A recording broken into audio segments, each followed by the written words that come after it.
Welcome to the Perimenopause Reset Podcast, where we refuse to gaslight intelligent women about their bodies. Hi, everybody. I'm Miriam, a functional nutritionist and gut hormone specialist. And today, y'all, we are talking about something that's been coming up over and over again in our private Nourish and Flow Circle community. You're doing everything right. You're intermittent fasting, you're crushing those HIIT workouts, you've gone low carb, you're eating clean, you're taking all the supplements, you're more disciplined than you've ever been in your life. And yet, your belly fat is stubborn as hell. You're exhausted but wired at night. The brain fog is real. The hot flashes are relentless, and that scale, listen, it's either stuck or climbing despite all your efforts. Here's what no one is telling you. Those quote-unquote healthy wellness trends that worked in your 30s or that worked for your younger colleagues are actively sabotaging your midlife metabolism.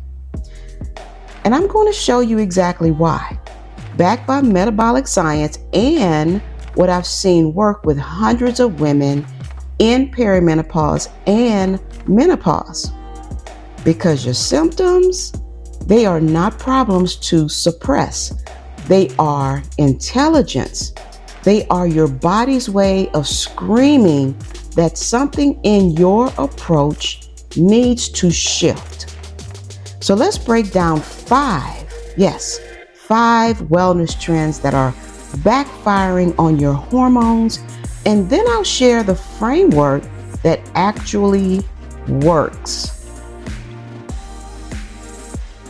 First, let's talk about why this is happening now. In your 40s and 50s, when these same strategies might have worked for you before. In perimenopause, 4 major metabolic systems are shifting simultaneously. Your cortisol patterns, your estrogen levels, your insulin sensitivity, and your thyroid function. These are not operating in isolation. They are deeply interconnected.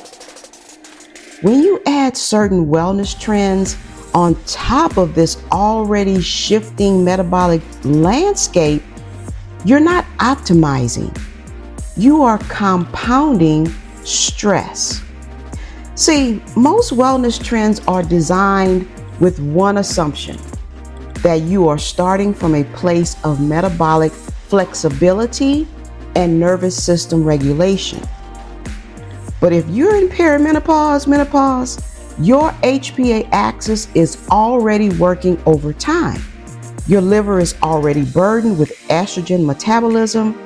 Your thyroid is already downregulating to conserve energy. This is what I call metabolic literacy. Understanding that your body at 45 or 50 is not your body at 30. The rules have changed, y'all.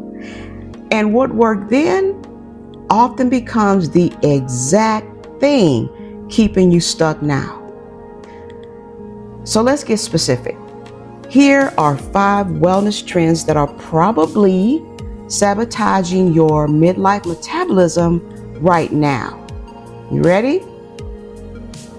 Trend number 1, intermittent fasting and extended fasting windows.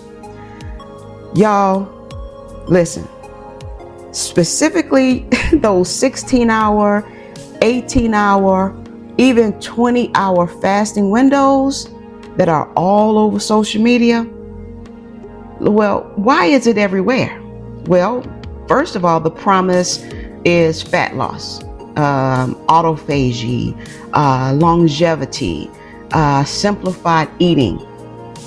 And yes, y'all, there is research supporting time-restricted eating, okay? But here's what that research doesn't account for: the unique metabolic stress of perimenopause and menopause. Now, here's why this backfires for most women in midlife, okay? If you're what I call cortisol wired, meaning your stress hormones are already elevated, fasting is just another stressor. Your HPA axis, your hypothalamic pituitary adrenal axis cannot differentiate between I'm fasting for health and there's a famine happening. So what does your body do? It ramps up cortisol production to maintain blood sugar through gluconeogenesis, breaking down your own muscle tissue to make glucose.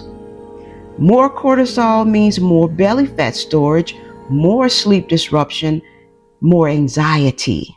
And here's the kicker. That morning cortisol spike that you're experiencing, when you skip breakfast during your peak cortisol time, you are essentially training your body to stay in that heightened stress state longer.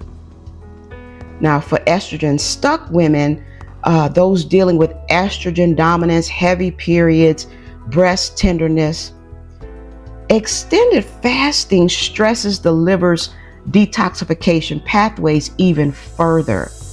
Your liver is already working hard to process and eliminate excess estrogen. Fasting adds metabolic stress that can impair those pathways. And for T3 downregulated women, those with subclinical hypothyroid symptoms, cold hands and feet, hair loss, crushing fatigue, your thyroid interprets extended fasting as a famine signal. It downregulates thyroid hormone conversion even further, slowing your metabolism to conserve energy. The symptom intelligence here is clear, y'all. If intermittent fasting is giving you morning fatigue that turns into afternoon crashes, if you're experiencing intense hunger followed by complete loss of appetite, if your sleep is getting worse, if you are feeling more anxious and irritable, your body is telling you this approach is not serving you. Now, does this mean fasting never works in perimenopause, menopause? No, okay? But it means the 16-hour window every day approach that influencers promote is probably not your answer. Your nervous system needs to be regulated first before you add any additional metabolic stress. Trend number 2, those HIIT workouts, okay? HIIT workouts as primary exercise. High intensity interval training, HIIT exercises, y'all. The appeal is obvious. It's time efficient, right? It promises to boost metabolism. Now, the fitness industry has built an entire culture around pushing harder, sweating more, crushing workouts. But here's the metabolic reality. HIIT is a massive cortisol surge. Every sprint interval, every burpee, every mountain climber, your body experiences it as a threat response. And for cortisol-wired women, this is like pouring gasoline on a fire that's already raging. Your sympathetic nervous system gets activated. Your adrenals release more cortisol and adrenaline. Your body cannot tell the difference between running sprints and fleeing from danger. Y'all, it's the same hormonal cascade. Now, in your 30s, when your baseline cortisol was likely more regulated, when your estrogen and progesterone were buffering these stress responses, when your recovery capacity was stronger, sure, HIIT could work beautifully. But in perimenopause, when you're already dealing with cortisol dysregulation and sleep disruption and decreased stress resilience, what happens instead, y'all, is more inflammation, worsened insulin resistance, stubborn weight retention despite all that effort, longer recovery times, joint pain, and exhaustion that doesn't match the workout intensity. This is why so many women in my community tell me, I'm working out harder than ever and my body looks worse than ever. Y'all, it's not a willpower problem. It's a nervous system problem. Y'all, your body at this stage needs movement that down-regulates your stress response, not amplifies it. This is the first principle of my tri-shift method. Nervous system regulation comes first. Now, does this mean you can never do high-intensity work? Not necessarily, but it means that if HIIT is your primary form of exercise, 5 or 6 days a week, while you're also dealing with hot flashes, insomnia, anxiety, and stubborn weight, you are working against your metabolic needs, not with them, okay? So the solution is not to do nothing, okay? The solution is to be strategic. Strength training with adequate rest, walking, yoga, mobility work, movement that signals safety to your nervous system rather than threat.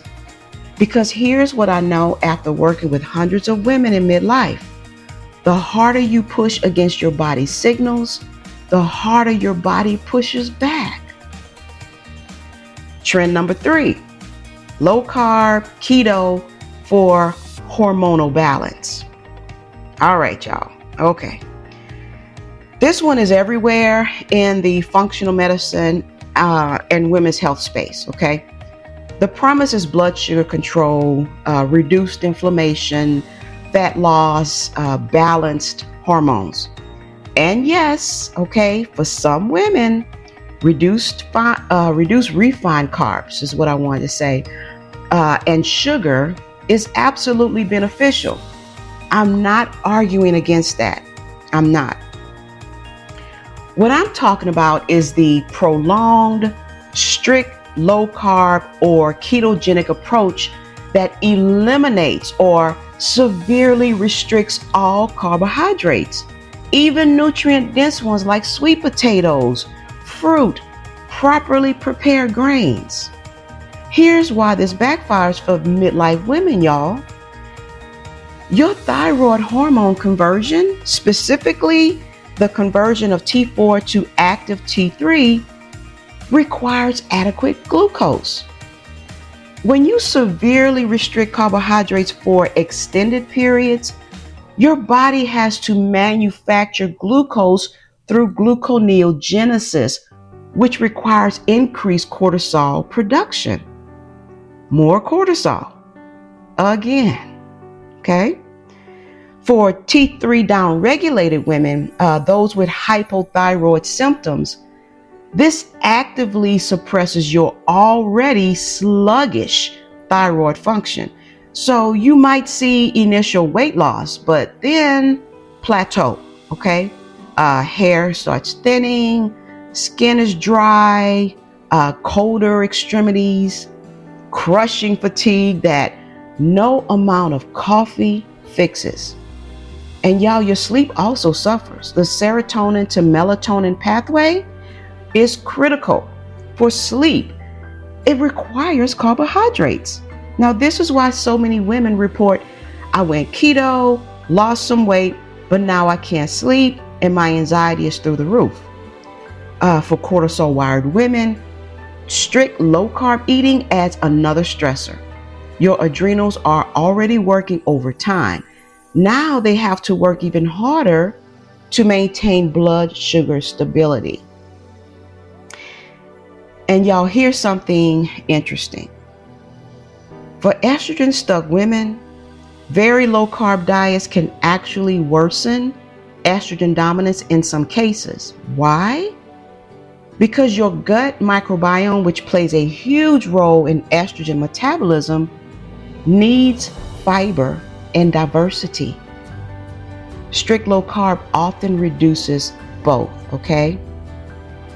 Now, what I see clinically, women come to me after months or even years of strict low-carb eating. Initial weight loss, yes, but now they are stuck. They have lost muscle mass. Their metabolism has downregulated. They are obsessing about every carb.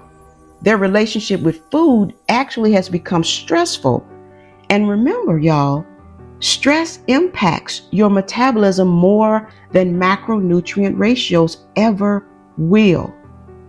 So the smarter approach, strategic carbohydrate intake based on your metabolic phenotype, your cycle phase, if you're still cycling, your activity level, your cortisol patterns.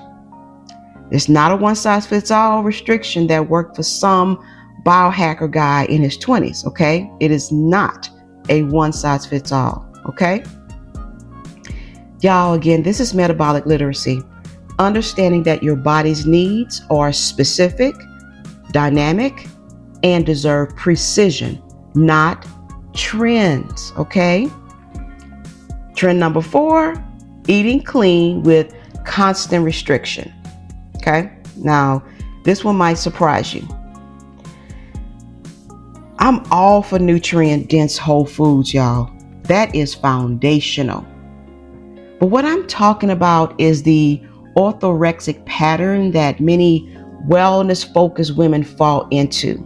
The rigid rules, the food fear, the perfectionism, the never-ending list of foods you cannot eat because they are quote-unquote toxic or quote-unquote inflammatory or quote-unquote bad for your hormones.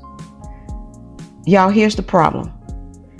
This creates a chronic stress response in your nervous system.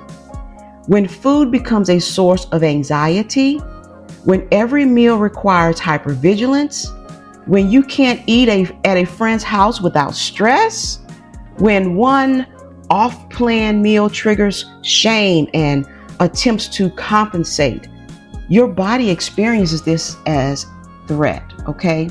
Your vagal tone decreases, your digestion becomes impaired, your gut-brain axis stays in sympathetic dominance. And here's the cruel irony, y'all. You're eating perfectly clean, yet your digestive symptoms worsen. Bloating, constipation, food sensitivities multiply. This is because your gut needs safety signals to heal, not perfectionism signals that trigger stress responses. Metabolic flexibility, the ability to efficiently switch between burning carbs and fats for fuel, requires actual flexibility, okay? Rigid eating keeps you metabolically rigid. Plus, y'all, many women in this pattern are chronically under eating, not enough protein, not enough calories, not enough carbohydrates, all in the name of being quote unquote clean. Your body doesn't recognize clean versus unclean. Your body recognizes energy sufficiency versus energy scarcity. And when you're in perimenopause, already dealing with increased metabolic demands, already experiencing muscle loss, already fighting against a down-regulating metabolism, chronic undereating and food restriction make everything worse. So the solution isn't to eat junk food, okay? It's to build a peaceful, flexible, sustainable relationship with nourishing food that does not activate your stress response every single time you sit down to eat. Because your gut hormone axis, it is directly connected to your nervous system state. And that starts with how you regulate food. Trend number 5, taking handfuls of supplements without testing, okay? Now, I see this constantly. Women are taking DIM for estrogen metabolism, ashwagandha for stress, maca for hormones, Vitex for cycles, magnesium for sleep, adaptogens, probiotics, omega-3s, sometimes 15, 20 different supplements, okay? Based on what? Usually Instagram recommendations, What worked for their friend, what some wellness influencers said was good for perimenopause. Now, here's why this is problematic. First, you cannot supplement your way out of rhythm dysregulation. If your circadian rhythm is disrupted, if you're not sleeping, if you're in chronic sympathetic dominance, no supplement protocol will override those foundational issues. Ladies and gentlemen, this is why the tri-shift method starts with nervous system and rhythm before nourishment strategies. Second, many women are taking estrogen modulating supplements without knowing their actual estrogen status. Are you estrogen dominant? Estrogen deficient? Is your ratio of estrogen to progesterone off? Taking them when you're actually estrogen deficient can make your symptoms worse. Taking Vitex when you don't need it can create problems. Third, your liver has to process all of these supplements. If you are estrogen stuck with compromised liver detoxification pathways, adding 20 supplements increases your toxic burden. Fourth, and this is important, many supplements address symptoms, not systems. You're treating the manifestation, not the root cause. And finally, there's the financial cost. Many women are spending hundreds of dollars per month on supplements that aren't actually moving the needle on their health. My principle, test, don't guess. Understand your metabolic phenotype first. Are you cortisol wired, estrogen stuck, insulin inflamed, T3 downregulated?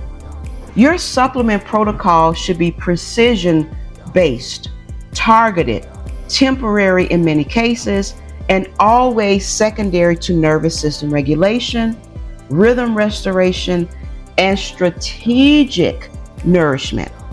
Supplements are tools, not solutions. And like any tool, they work best when you know exactly what you're trying to fix. So if all these wellness trends backfire, what actually works? This is where the tri-shift method comes in. It is the framework I've developed after working with hundreds of women in perimenopause and menopause, and is built on one critical insight. The order matters as much as the actions. Most women are trying to address nourishment first, the what and how much they eat. But your body can't utilize nutrients efficiently when it is in chronic stress mode. So here's the sequence that actually creates metabolic shift. Step 1, nervous system regulation first. Before anything else, we need to calm your HPA axis, create safety signals, down-regulate that chronic cortisol output. This looks like prioritizing sleep, establishing morning and evening routines that signal safety, stress management practices that actually work for you, possibly adjusting exercise intensity, creating boundaries. Until your nervous system feels safe, your metabolism will stay in protection mode. Step 2, rhythm restoration second. Once your nervous system begins to regulate, we restore your natural rhythm, circadian rhythm alignment, light exposure, consistent meal timing, sleep-wake consistency. If you're still cycling, syncing nutrition and movement with your menstrual cycle phases, movement that matches your body's current capacity and stress load. Rhythm restoration allows your hormones to communicate effectively again. Step 3, strategic nourishment third. Only now, when your nervous system is calmer and your rhythms are more consistent, do we address strategic nourishment. And this is where it gets precise. Your nutrition needs are based on your metabolic phenotype. Cortisol-wired women need different macronutrient timing than T3 downregulated women. Estrogen-stuck women need different liver support than insulin-inflamed women. This is metabolic literacy, ladies and gentlemen. understanding that your symptoms are giving you information about which system needs support. Not generic meal plans, not influencer protocols, strategic, phenotype-based nourishment. This is the framework that creates sustainable metabolic shift, not quick fixes, not trends, a systematic approach that honors how your body actually works.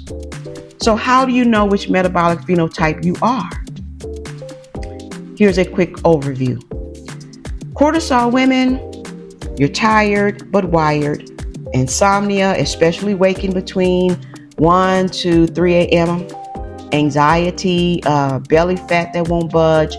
You feel like you're running on adrenaline.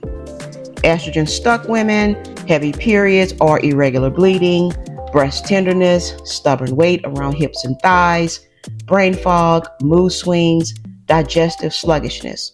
Insulin inflamed women, intense sugar cravings, energy crashes after meals, difficulty losing weight despite restricting, skin issues, inflammation markers. T3 downregulated women, extreme fatigue that rest doesn't fix, hair loss, dry skin, cold all the time, slow digestion, constipation, brain fog, weight gain despite low calories. Now, most women are dealing with a combination. Maybe you're cortisol wired and estrogen stuck. That's common. They are interconnected systems. The important thing is identifying which system is most dysregulated, because that's where you start. And this is exactly what we do in my free Nourish and Flow Circle community. We have a comprehensive gut hormone quiz that helps you identify your primary phenotype, and then you get access to targeted protocols, weekly support, and a community of women who actually understand what you're going through. No more guessing, no more trying every wellness trend and hoping something sticks. Precision-based, phenotype-specific support. If what I'm sharing today resonates with you, if you're tired of doing everything quote unquote right and getting nowhere, I want to invite you to join the Nourish and Flow Circle. It is my free, yes, free Skool community where we break down all of this in depth.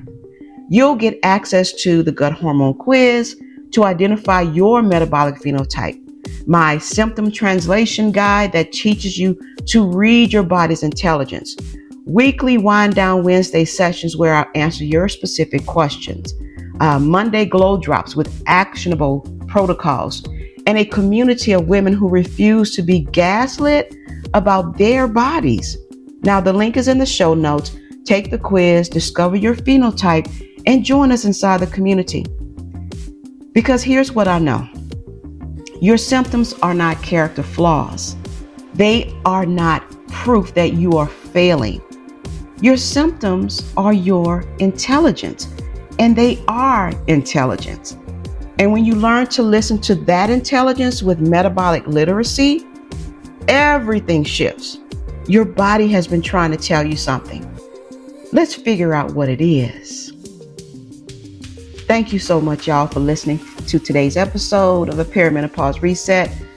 If this episode helped you see your symptoms in a new light, please share it with another woman who's struggling with the same wellness trend paradox, doing everything right but feeling worse.